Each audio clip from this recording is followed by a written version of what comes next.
When Philanthropy Meets Prejudice. I stood in the bustling conference hall in London, clutching my copy of the memoir. Across the room was its author, a man whose words about losing a parent at a young age had resonated with my own experience of losing my father at age 5. The fact that his mother had been from Newport, like me, felt like an amazing coincidence. Heart pounding, I approached his booth. "Your talk was incredible, and I love your memoir," I told him, pointing at my copy. "You actually read it?" "Of course, I'm from Newport too, and I notice you run a nonprofit in order to help disadvantaged people access care. I'm actually a trustee of a charitable trust trying to improve mental health outcomes in our community." His expressions shifted subtly. Was that a cringe? "You Americans use philanthropy as a way of making up for the fact that you don't have an aristocracy," he said flatly. The words hit me like a physical blow. Stunned, I turned and walked away. My excitement shattered. That encounter 6 or 7 years ago, just before COVID, just before moving back to the US, just as I was beginning my recovery specialist certification, changed me. For the next 5 years, I hid the fact that I run a private charitable trust in Newport, Rhode Island. I didn't want to appear as a fake aristocrat. The badge of philanthropist suddenly felt like something that separated me from others rather than a means to connect. Having funds to give away is undeniably a privilege. It allows us to help so many people.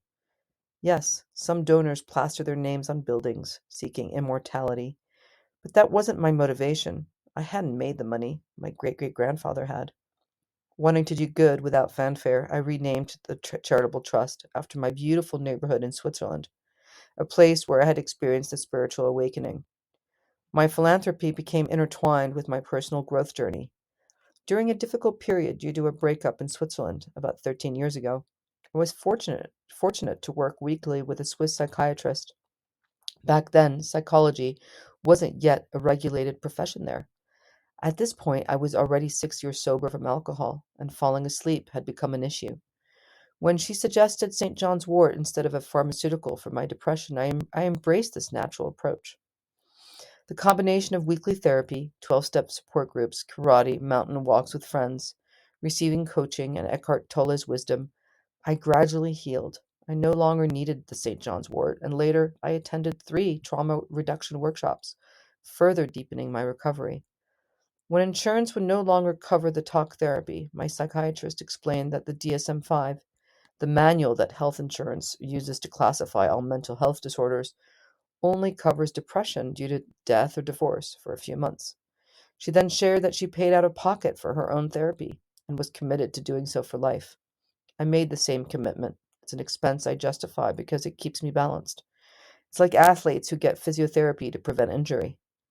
I recognize my privilege in being able to afford ongoing therapy. This understanding drives my desire to help those who can't afford such care. My personal journey through emotional darkness informs my coaching approach, too.